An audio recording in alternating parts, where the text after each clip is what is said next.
so we're getting used to it. Can you all hear me okay? Yeah. And those of you who do come up here to read, I'll just remind you that it sounds incredibly loud up here, but we need it loud for the people in the back. Yes, got to kiss that mic, I hate to tell you. I realized as I was thinking about what to say tonight, and I was thinking about firsts, that we have been doing these readings for 7 years. Yeah, that's amazing. We held our first one in February 2006. Jean and I were just talking about it. And we have come a long way since then, growing so much in terms of readers and attendees. Some of you might not remember, but the original format of our readings was very different. It was much more traditional in that we had 3 to 5 people reading, and they read for about 10 minutes each. We changed the format purely by accident. In one of the free writes, we had a prompt about shoes. And people wrote these great little pieces about shoes. And so somebody said, oh, we should do a reading just on the theme of shoes and read these pieces, polish them up a little bit. That's what we did, and it was just this huge success. And it was fun, and it seemed like a great way to get more people involved. So that's what we've been doing. And the fact that in each reading these past few months, we have had a first-time reader, I think is testament to the success of the format. It is never easy to get up in front of an audience. But as I tell people all the time, this is the perfect community and the perfect venue to give it a try. And I love that I can tell people that. And I love that the people who attend these readings want to come back and want to get up and share their story. It is, I think, our greatest success. And you've heard me say it before, but we do not care if you are published or not. We do not care how long you have been writing. We do not care if it is the 20th time you are getting up to read, or the 50th time, or the first. We care only that you are writing and that you care enough to share it. I want to point out that Frank Minnie is wearing a tie for the first time since he retired.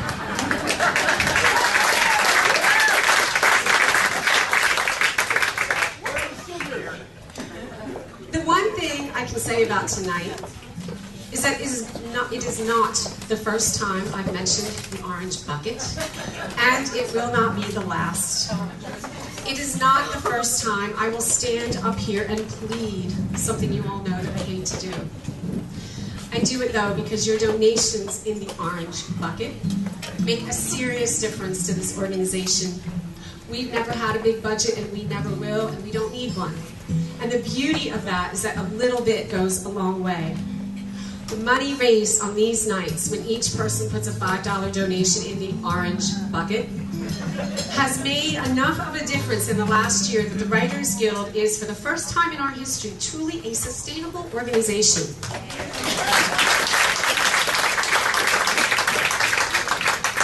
So I'm very, very grateful for that, and I'm happy to stand up here and tell you this. One final announcement. Many of you have a writer's page on our website, which means that you have your picture, your bio, perhaps a writing sample, links to things that are important to you, whatever you want within reason. And it's posted on a page on our site that is devoted entirely to you. If you haven't looked at the writers' pages recently, I urge you to do so. We've had a lot of new members posting, and it's a great way to see what other guild members are doing and what they are writing. And I'm bringing this up tonight because I want to publicly thank Steve Robeson, who does these pages for us as a volunteer.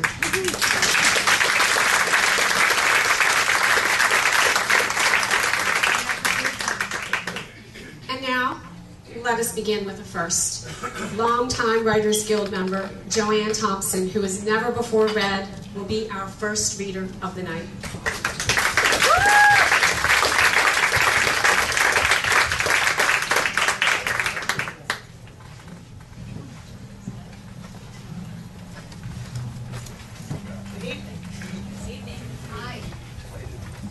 I have to remember to speak into this. Can the people in the back hear me? Yes. Okay. Well, to quote from the Gospel of Matthew, and this will not be a sermon, I was the last speaker that was scheduled for the previous meeting. But according to Matthew, many that are first shall be last, and the last shall be first. So since I was to be last the last time, I'm now first this time. And the main theme of this meeting, as of course you all know, is first. The last time, body parts. Well, not exactly an inspiring topic for a Writers Guild theme, or so I reacted when I first heard it. However, having reached the venerable age of 85, I hear many organ recitals at almost any gathering of friends of the same age.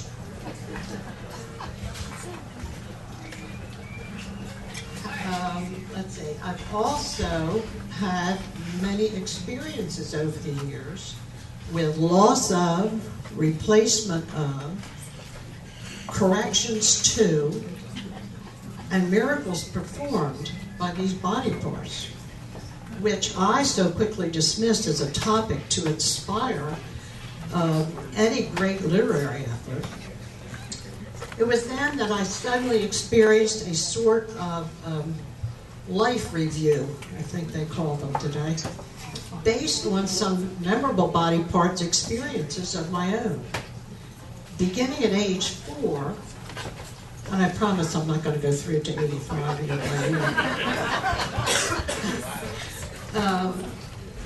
I had a visit at age 4 to BB Hospital, have my tonsils removed. And it was memorable to me that after that I could eat all of the ice cream that I actually wanted. I thought that would make a pretty good story for my grandchildren and now great-grandchildren. My own lifetime organ recital includes the tonsillectomy, the appendectomy, the surgery, and a double knee replacement. Without body part, but with every one of these body part events, I collected some memorable material. Enough material to inspire the writing of maybe several short stories, and perhaps a novel. However, fortunately for all of you here, time doesn't permit me to go through all of those.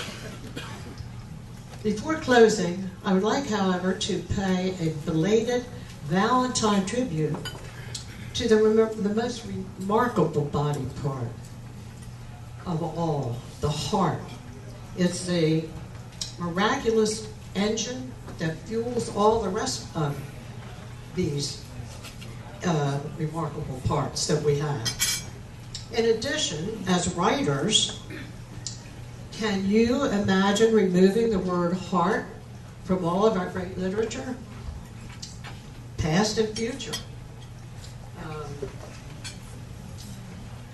The heart is the most perhaps used verb, adverb, adjective in the English language. For example, take heart. The heart of the matter, heartily, heart-friendly, heartbroken, faint-hearted, have a heart, heartache, heartwarming, heartrending, heartsick, heartthrob, heartbreaker, and of course, my heartfelt thanks to all of you who've been so patient with me in my first reading.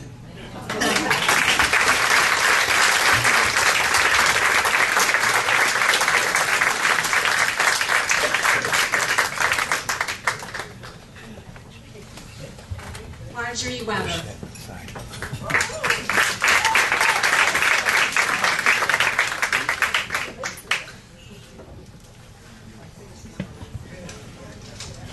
Can everybody hear me? Because I always talk too low. Yes? Yes. I'm going to read the first part of a story I wrote because of experiments in creative writing, which Maribeth taught. And it was a wonderful course, so here it is. And this is a personal experience of mine. In a time when most women chose to be wives who stayed home with their children, we were liberated.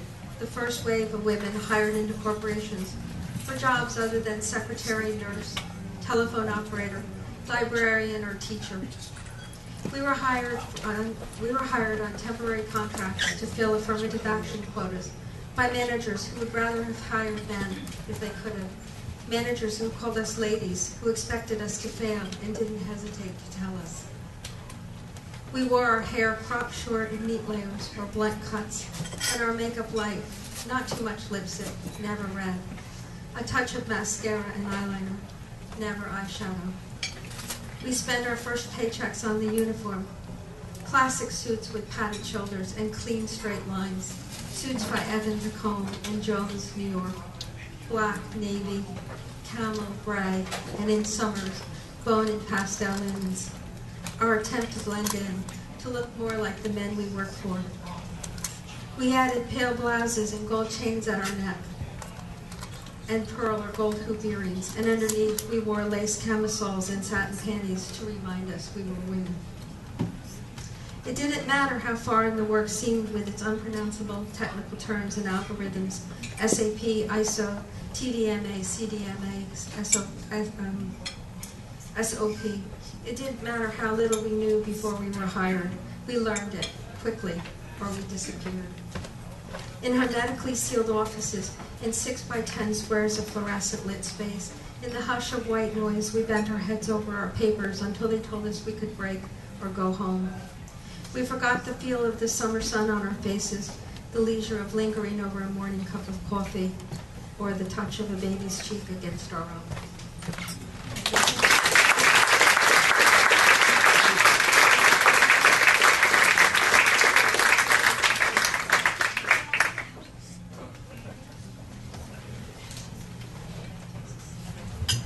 Jessica Gordon, first-time reader.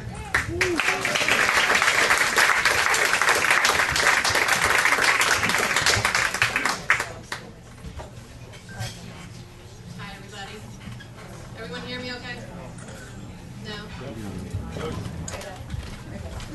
How about now? There you go. Better? Tonight, for my first reading, I'm going to tell you about my second daughter. She's only 3, but has already managed to open a rabbit hole within my soul that I never knew existed. The years since her birth have been as bumpy as the ride to the hospital the night she arrived. She came roaring into life, suddenly and in the midst of a blizzard, coming perilously close to being born on the side of the road. For the first 4 months of her life, she cried incessantly. Who was this person, and what tortured her so? It's gas, said my mother. Colic, said my aunt. Reflux, said the doctor. It's me, I said to myself. Soon I started a dance with lunacy, fueled by a never-ending lack of sleep and a complete disorientation of dawn and dusk. I was a hostage in my own home, tied to a screaming bundle that didn't stop no matter how much I sang, rocked, swung, swaddled, fed, changed, or shushed. It didn't take long for me to wave the white flag of surrender, but who was I surrendering to? An 8-pound tyrant? God? Even my surrender didn't stop the crying. As she grew, the screaming waned, but the feisty continued. Parenting, natural and easy with my first, was a series of landmines with my second. I grew to love her brazen confidence and perseverance, and I became enthralled with her unyielding ambition, even when it meant more work for me. But imposing limits of any kind was torturous. How do you ride in the rodeo without breaking the horse? I continued to look at her with a mix of awe and dread, feeling simultaneously proud of my tenacious little firecracker, but anxious for the inevitable challenges ahead. Recently, while sharing my concerns with our pediatrician, he looked at her toothy grin, long eyelashes, and perfect dimples, and shook his head. I just can't see it, he confessed. Is she really that defiant? And suddenly, as quickly as my daughter had entered the world, I saw the car I drove in high school with the bumper sticker that stated, "Question authority."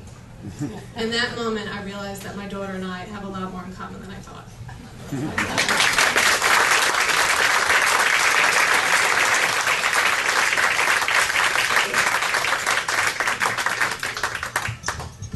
desire.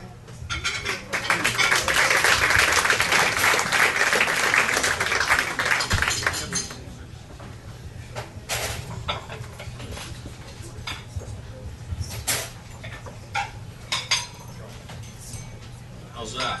I wound up making a lot of trips last fall up to Lancaster, and I wound up listening to a song by Bob Seger called "Turn the Page."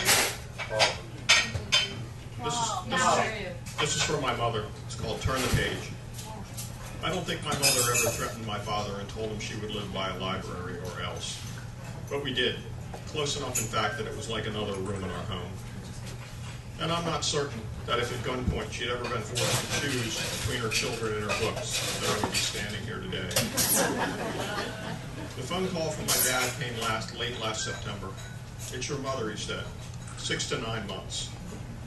On my first visit, she told me she thought she would be gone by Christmas. But October and early November passed, and she seemed not to have changed. But after Thanksgiving, gravity appeared to be having its way with her. She seemed folded in on herself, struggling for words and thoughts just beyond her grasp. And as I watched, I noticed 2 books on her coffee table and realized they were the same 2 books my sister had given her weeks before. The enduring image I hold of my mother is her silhouetted in a chair by a window, cigarette in one hand, book in the other. She gave up cigarettes after 50 years. She would never willingly give up her books. For years, as her vision failed, my father tried to keep books in her world, audiobooks, Kindle, magnifying glasses, to no avail. If she made Christmas Eve her birthday, undoubtedly her last, she'd turn 84. 80-plus years invested in the words, the stories, the characters. 80-plus years invested in the feel of paper on her fingers. And as I looked at the 2 books she'd never finished and watched her struggle, I knew that what she wanted then, at that moment, was the same thing she'd always wanted: to turn the page.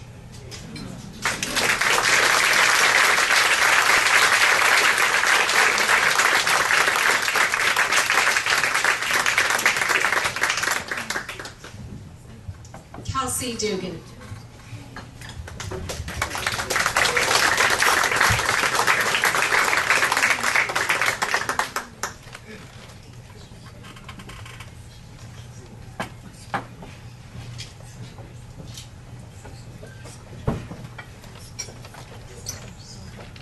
So, can everyone hear me? Is that okay? Is that good? Yeah. There we go. Okay. Impressive. In this very room, I first felt like a writer. From sparks grew a flame. Now, I know who I am. Words are my power and might. I am a writer.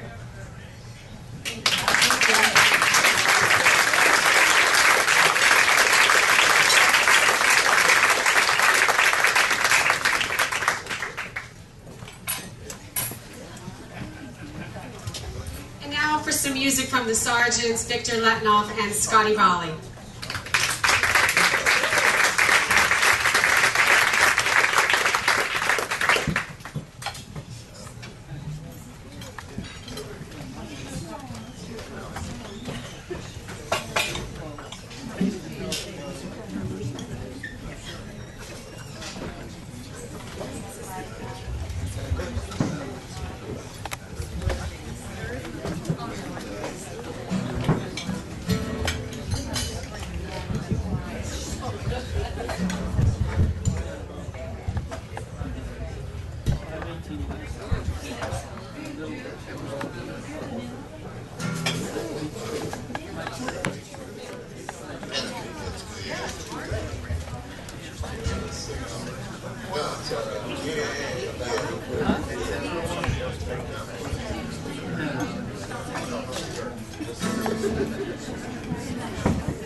We're going to do an old Gordon Lightfoot song, old, I think it's, he's a Canadian.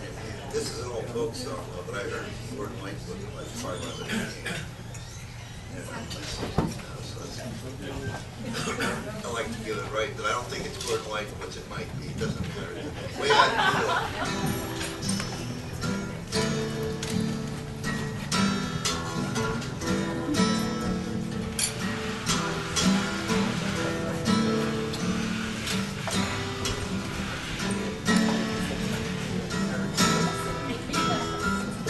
The way I like a robin whose birds have flown to come no more, like a tall oak tree alone and crying when the birds have flown and the nest is bare. Now woman, Lord,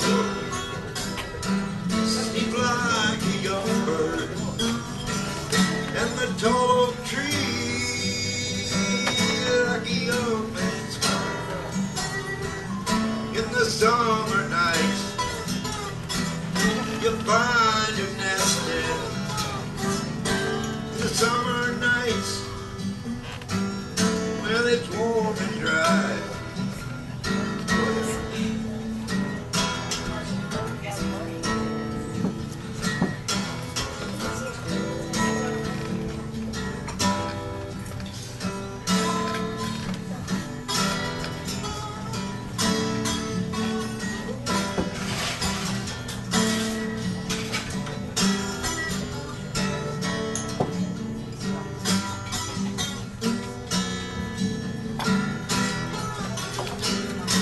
Coat of green, it will protect her.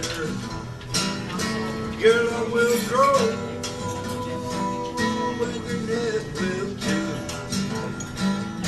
But all too soon, your mighty branches will cease to hold her, and she'll fly from. 'Cause the way I feel, just like a robin whose birds have flown to come no more, like a tall oak tree, alone and crying when the birds have flown and the nest is bare. The birds have flown and the nest is free.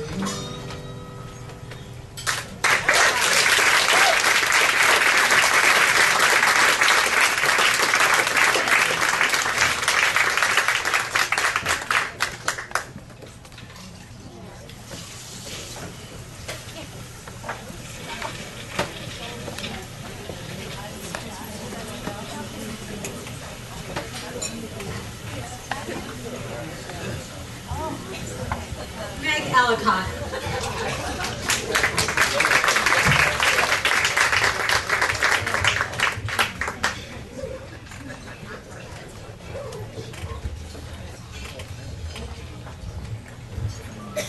Right up on it. Can you hear me? Yes. These 302 words are taken right out of a piece I did for one of our classes. I was talking about that from a memoir class. So it's entitled Sisters. I almost sent that email to her asking why she did what she did, but I didn't. I almost called to console my sister, who I thought might be crying, but I didn't do that either. Days melted as I wrote letters to her and then destroyed them, cried tears that hardened my lashes, went out for coffee, and coming home passed right by the turn in my neighborhood.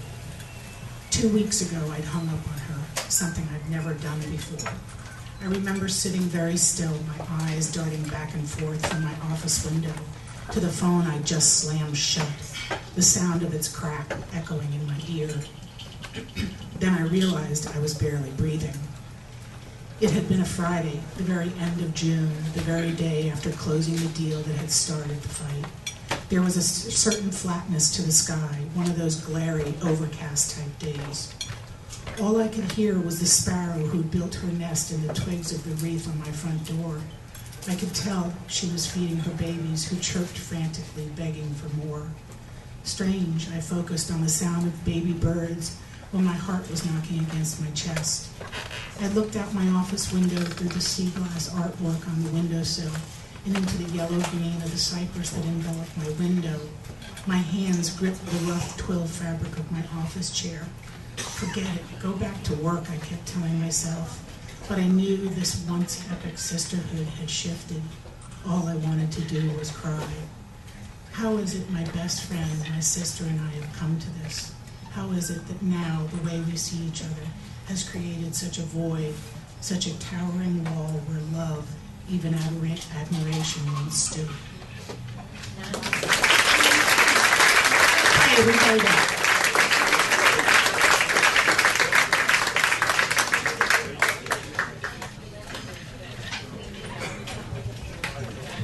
Billy Criswell.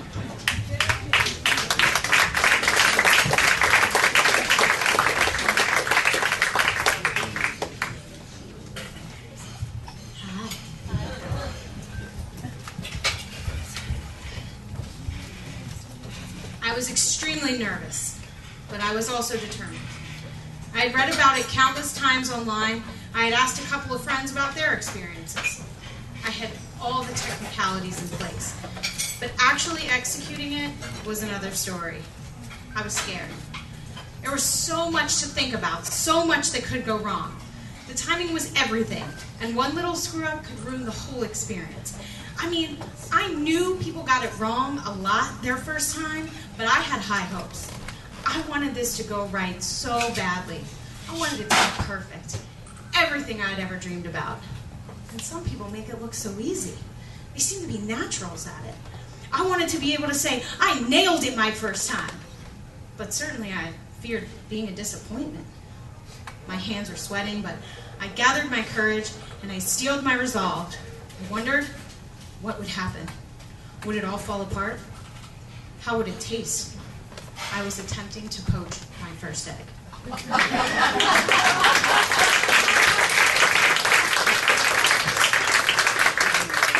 It was National Eggs Benedict Day, and I was longing for a taste of those creamy yolks smothered in hollandaise.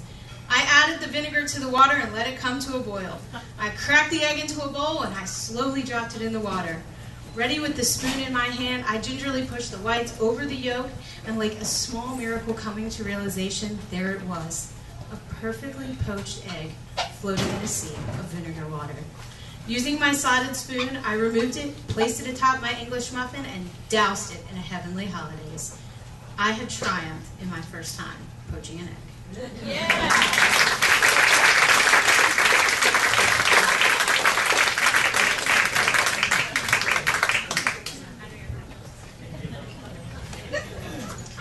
Colby.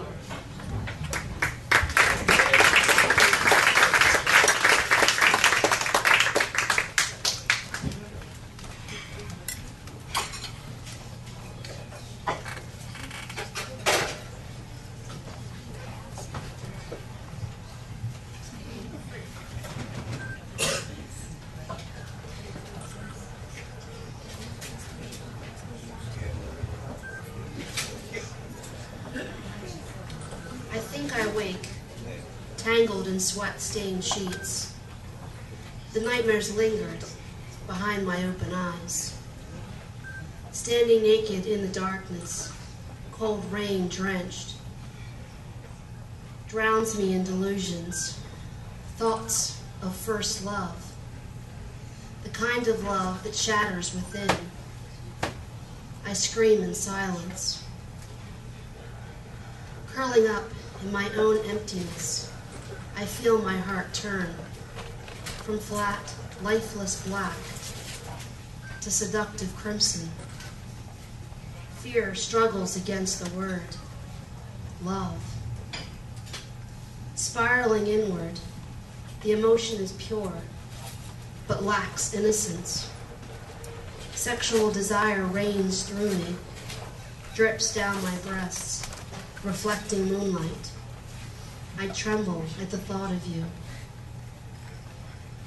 Dropping to my knees, hair wet, plastered to white skin, I feel whispered kisses, breath hot against my neck, and yet sleep rubs at my eyes. Are they even awake? Your eyes flashed before me, deep and translucent as cobalt glass, drawing me in until I lose sense of myself. Hidden within grows a faint heartbeat, yours or mine. Adrenaline pumps through swollen veins. Madness overcomes me. Squeezing my head, I want to drive out this feeling, far beyond love. I find myself alone, lost to lust. A scream finally escapes my lips, echoes through the shadows that surround me. Bed sheets stick to my body, wet against bare skin. First light destroys the darkness. The sun burns out your face, leaving me alone, wanting.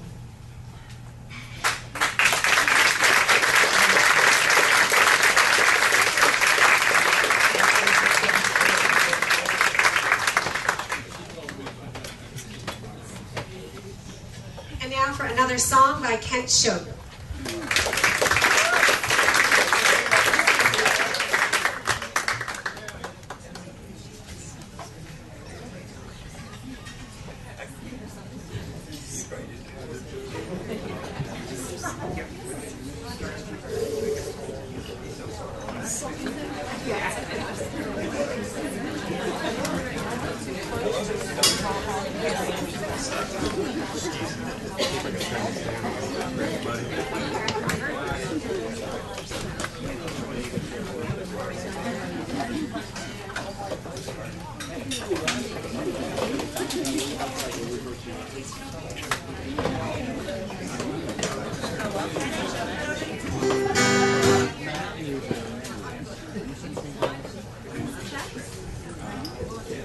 So one thing about first is that, is that feet? That's almost feet.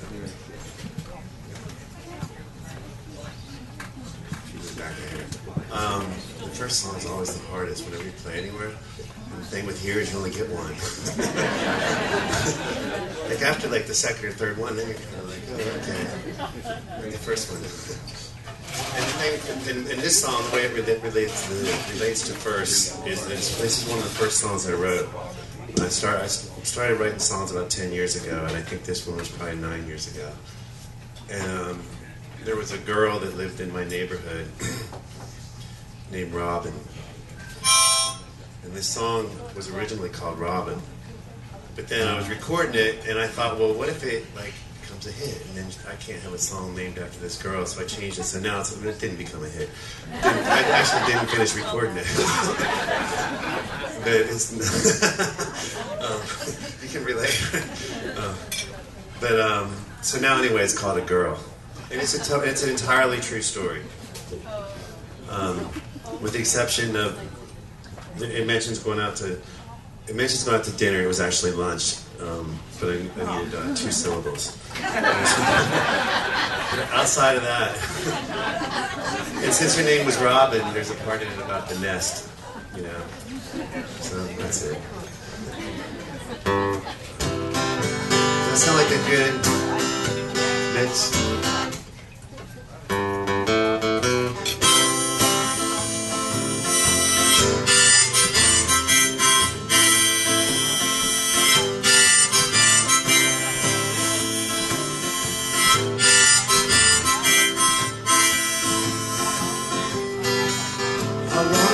She thinks about the kind of stuff I think about, and I wonder if she cares about the same stuff I care about, and I wonder would she think about me. The first time I saw her was a couple of years. She kept her nest passed around the corner, was glad it was near, and occasionally I catch a glimpse of her in the yard, and I try not to stare too hard. So I screwed up my courage and I asked her out, this beautiful girl that I'd been dreaming about. I'm finally gonna show her I'm really kinda cool, gonna try not to act like a fool.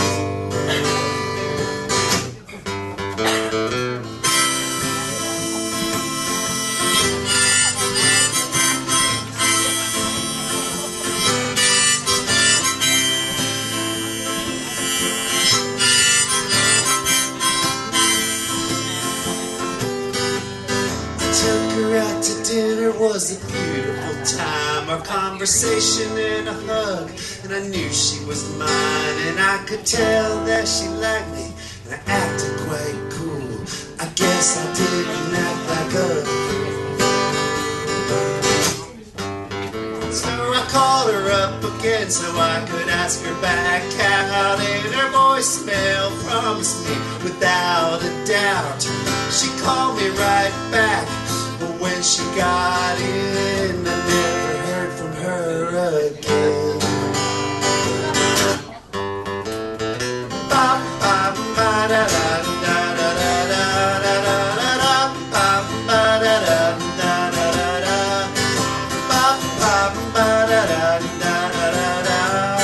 I guess she don't think about the kind of stuff I think about. I guess she don't care about the same stuff I care about. I guess she don't think about me.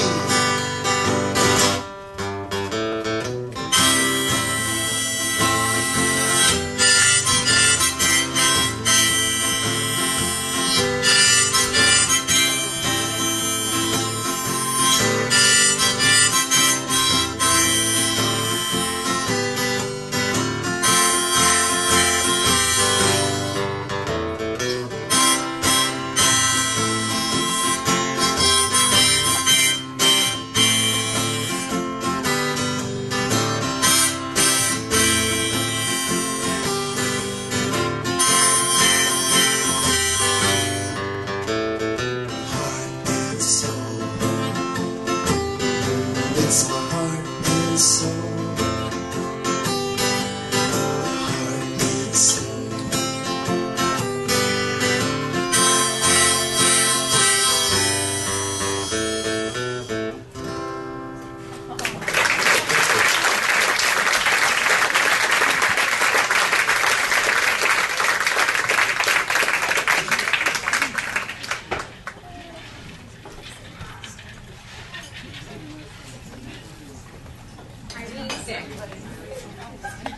Irene Thick. Irene Thick. We're just getting the sound right.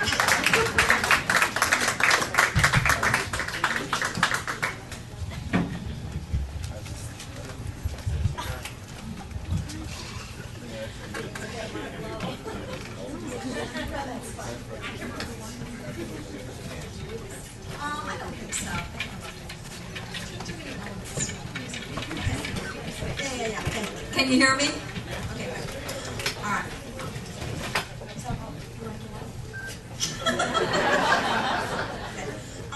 I'm 100 words short, so I'd like to put 100 words in the bank for next time. Is that okay? This is about my first job and first significant loss and how suddenly life can change when you're in your teens. It's called September 16th, 1965. I'm dishing out hot coils of pasta piled high on floral plates during dinner rush at Villa Rosa on the margins of Chicago's South Side. I brush past murals of grazing Italian sheep, tables dressed with Chianti bottles girded in twine. My Clorox Clean uniform is already stained with red sauce, but I'm 17 and sassy. Savor my first grown-up job, courting the regulars for tips, my dime store Revlon lips framing a perpetual perky smile. We are 2 hours shy of closing when my best friend pushes past the door, her mouth a wound. Her voice, a stab of staccato cries. Kathy, her dad's car, the train.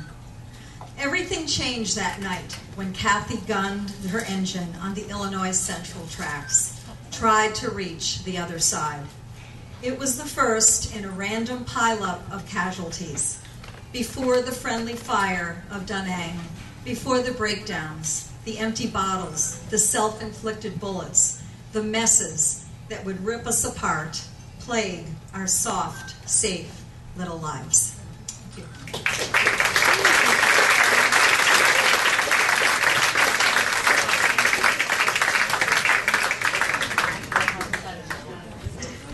And Judy Catterton.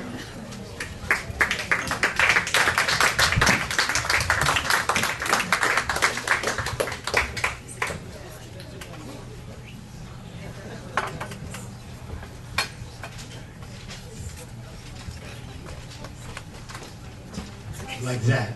Okay. This is about our first date, and it takes place at the University of Maryland. I'd like to speak to Betty Whitelock. Hi, I've got a great fraternity party for us tomorrow night. I can't, she responded. I'm still dating Debbie. I thought you were dating a sorority girl. It's a long story that concludes with I've been banned from contacting her at the sorority house. Would you try to find me a date? Preferably someone as dear as you. Save it. Call me back in a half hour. I'm not promising anything. The long story. A week before, a group of my fraternity brothers and I were drinking beer at Town Hall, a local pub. We were still upset over the warning from the Dean of Men concerning late-night parties and rowdy behavior. The complaining party was a house mother of Delta Gamma, the sorority, her neighbor from across the street. As the beers continued to flow, our creativity blossomed. With building materials from a nearby construction site, we would execute our plan and have our revenge. By 3 a.m., we had gathered on the lawn of the sorority house. 2 of us carried water, another mixed the sand and cement. The others brought the requisite number of bricks. One by one, the bricks and the mortar were set into place. Higher and higher the wall grew. Finally, at 4:30 a.m., the last brick was in place. Everyone sat on the steps in front of their completed project. A pledge with a camera memorialized the moment. We made our way back across the street, leaving the incriminating evidence all over our front yard. The next morning, the house mother must have opened the door to retrieve the newspaper. She must have found it difficult to comprehend what she saw. The front entrance was completely sealed by a magnificent, carefully constructed brick wall, and thus the ban and a blind date request to an old friend.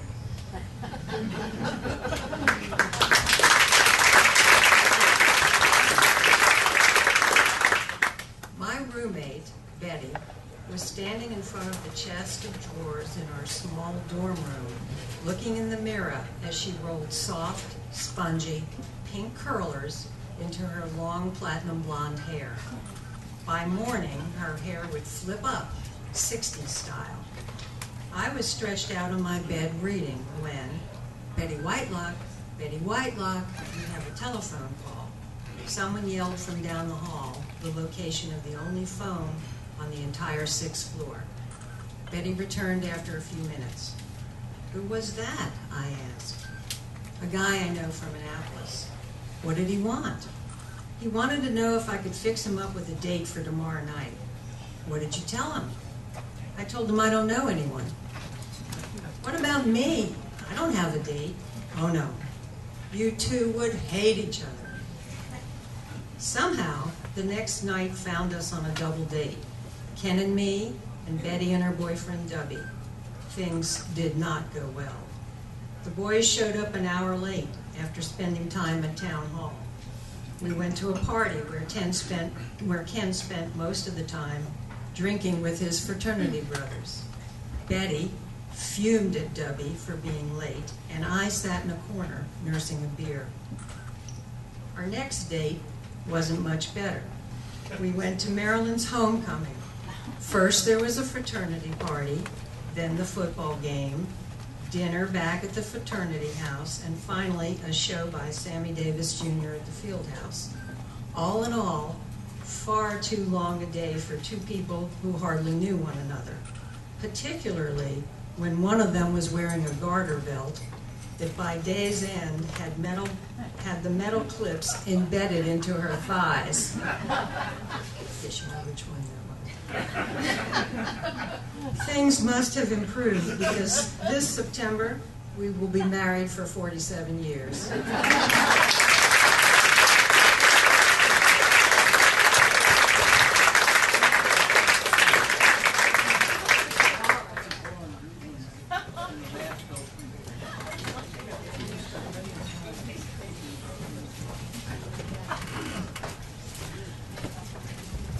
We have two more readers, and then we're going to be closing out the night with a song from Stuart Vining. So Sarah Barnett.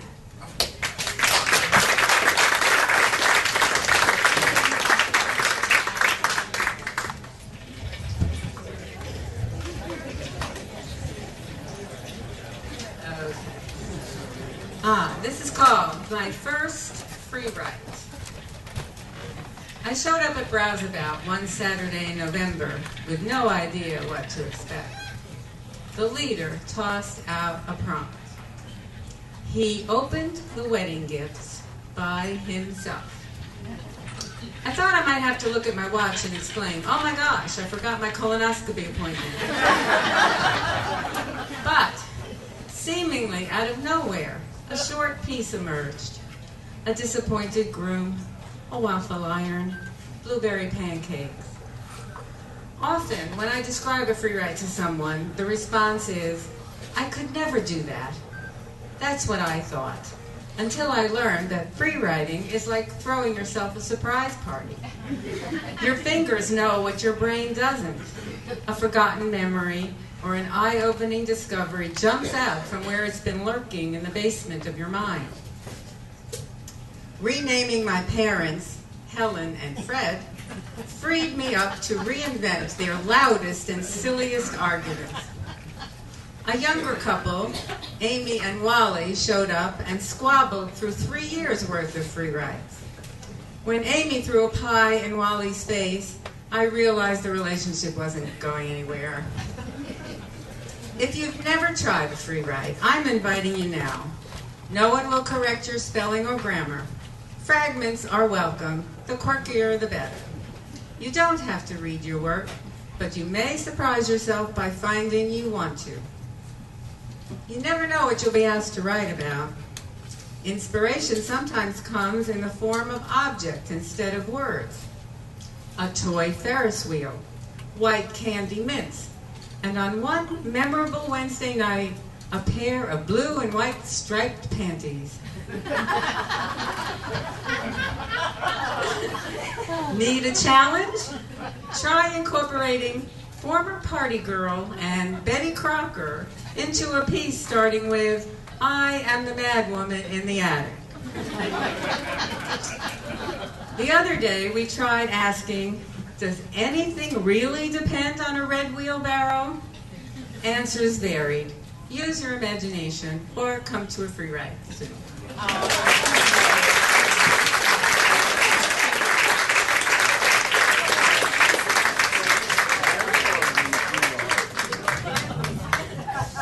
Wow, and our final reader tonight is Lisa Graf.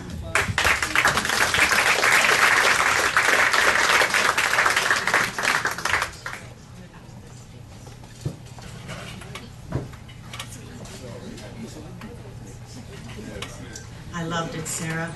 There's a free write coming up too, March 21, art-inspired free write. And I think the categories are going to be there, yeah. For the first time in my life, I bought face makeup to try to cover up my age spots, the wrinkles, and these dark circles under my eyes. For 58 years, I've scoffed at anti-aging creams and their inability to smooth over the crevices of time. Here's what I bought last week. Intensive Renewal Serum. Corrective Eye Cream. Perfecting Liquid Foundation Broad Spectrum. I also bought one of those magnifying mirrors in order to find my eyelids. Scary. I recently upgraded my mirror from 5x to 10x. Terrifying. I don't want to see my face in this way. My mirror has a suction cup on the back of it. The problem is that when I fasten it to my bathroom mirror, I'm still 2.5 feet away from it, and I'm leaning over the vanity to find the hair stalks. Now I have a herniated neck from sticking my chin out. The problem is I can't always find my face if I don't position that hand mirror in the precise location on that larger mirror. You should see my bathroom mirror. There are at least 4 suction pockmarks where I have made numerous attempts to find horsehairs on my chin. I can feel them. I know they're there. The first time I positioned the mirror, I could only see my forehead, not hairy. Next, I got one huge eyeball staring back at me, and this scared the crap out of me. Third attempt, and I hit 2 nostrils the size of golf balls. The thing that's good now is that I found a 2-inch long hair that you'd think one of my dear old friends could have told me about. If I saw my Nancy friend with a long one when she turned her head to drink her Cosmos, I would have offered her my tweezers. I'm just saying. Beauty secrets are meant to be shared. I'm sorry I can't help you. Life lessons from Lisa. Thin cucumber slices floating in a Stoli martini. Yeah. Spend your retirement money wisely.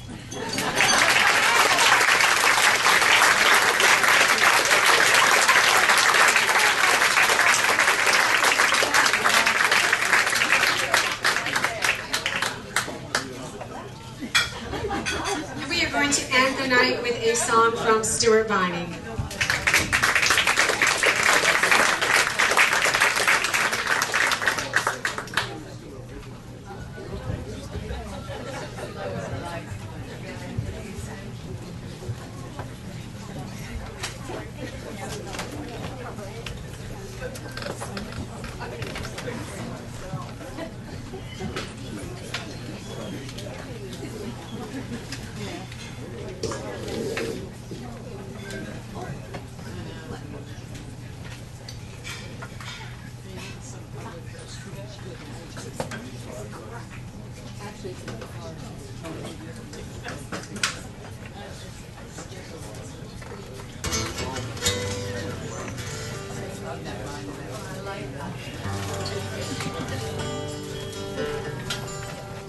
Hey, plenty of vocal.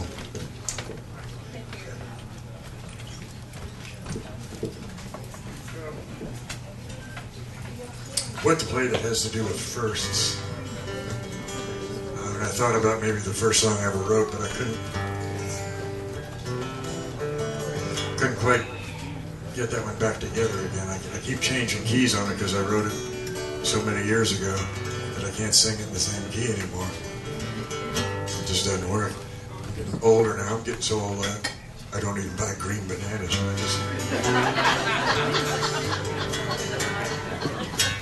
So I decided instead to do a song that I've never done in public before. I've only sang the song at my kitchen table. I like this song a lot. I learned it at Leighton Hall Elementary School in 1961, and Mrs. Fireball's 5th grade class. She was big on singing. I didn't learn all of the song, and I didn't learn it correctly either. And we sang it in a way that people sing it a lot, which is not exactly the way it was written. Anyway, this song is called Waltzing Matilda.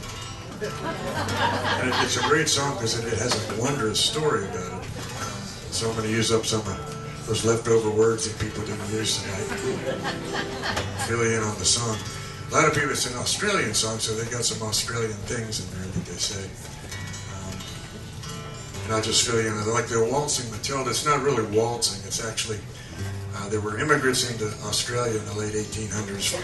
A lot of Germans that came over after the Franco-Prussian War. And they brought a German Eastern European tradition with them, and that is that tradesmen would go around, they would leave their village, and they would wander around for 3 years in one day before they returned to their village learning their trade. And in German, it's Aufwatzen, A-U-F-W-A-T-S, which is got bastardized into all waltzing. So it's not really waltzing at all, it's off traveling. And the Matilda aspect of it also came from the German soldiers. They had these great heavy top coats. You may have seen soldiers that era with a big collar and they went down to their ankles. And they called their top coats Matilda because they claimed that the top coat would keep them warmer on a cold night than a woman. So that's where the Matilda came from. So they're off Watson is what they're doing. And the last of the chorus is leading a water bag because some of these guys, when they'd be camping out on the road, they'd go dancing. And the only thing they had to dance with was a water bag. So they would be leading a water bag. That's whence came the chorus.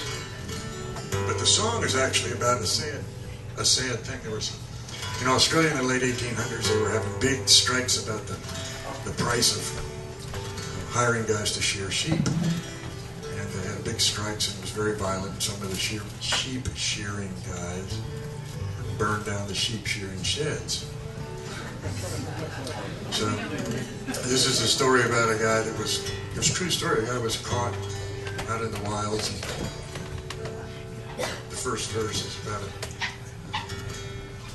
swagman. The swagman's a guy who travels around with a swag as his bedroll rolled up on his back, and swagman.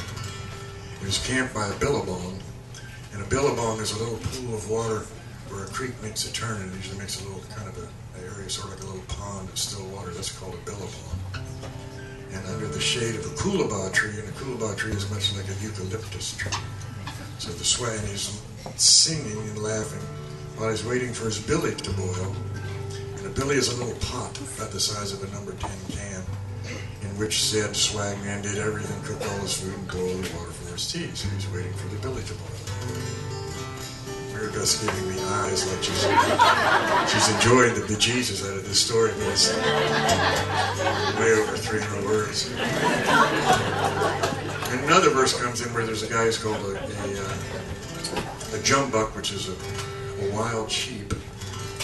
Were fair game for anybody to take, but the big ranchers down in Australia at the time were called squatters. Not like squatters we know where they're poor. These guys had maybe they owned maybe 1,000 acres, but they used maybe 100,000 acres. And they used corrupt policemen to help keep other people off this property that they didn't really own, or they hired their own policemen, who were called troopers. Anyway, the story goes that this guy was caught out by the billabong, and he had a jumbuck that he captured, and these guys came along and were going to hang him for stealing the sheep, which was legal to do. When actually they thought he was the guy that burned down the sheep shed, which he wasn't. But the guy, in order to keep from being hung wrongly by these rich guys, he killed himself. He jumped into the billabong and drowned himself. A true story. It was very sad and made big news in Australia. And a guy wrote a song about him. You guys probably think you don't know who wrote this song. But I'm betting that you've heard of his work. If you have ever read or seen the movie The Man from Snowy River, the same guy wrote this. His name is Banjo Patterson. And we played it the real fast way in Mrs. Fireball's class.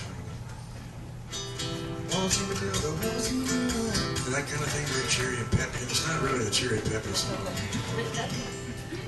So here's the way it was written.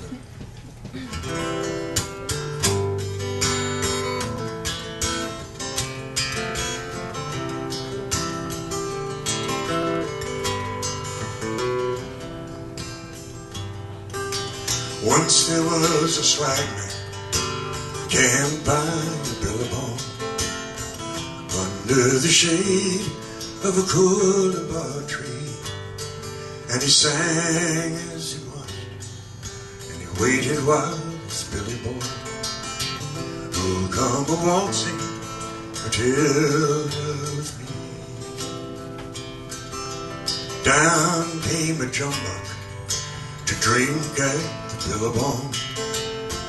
Up sprang the swag man and grabbed him with glee, and he laughed as he stowed him away in his tucker bag. You'll come a-waltzing, Matilda, with me. Waltzing, Matilda, Matilda, my darling. Who'll come a-waltzing, Matilda, with me. Waltzing, Matilda, leading quarterback. Who'll come a-waltzing, Matilda, with me. Down came the squatter, mounted on his thoroughbred. Down came the troopers, 1, 2, 3. Whose is that jumbuck that you've got in your tucker bag? You'll come a-waltzing, Matilda, with me. Up sprang the swag man and jumped in the Billabong, drowning himself by the coolabah tree, and his voice may be heard singing in the Billabong. You'll never take me alive, said he. Waltzing, Matilda, Matilda, my darling. Who'll come a-waltzing, Matilda, with me. Oh, his ghost may be heard singing in the Billabong. Who'll come a-waltzing, Matilda, with me.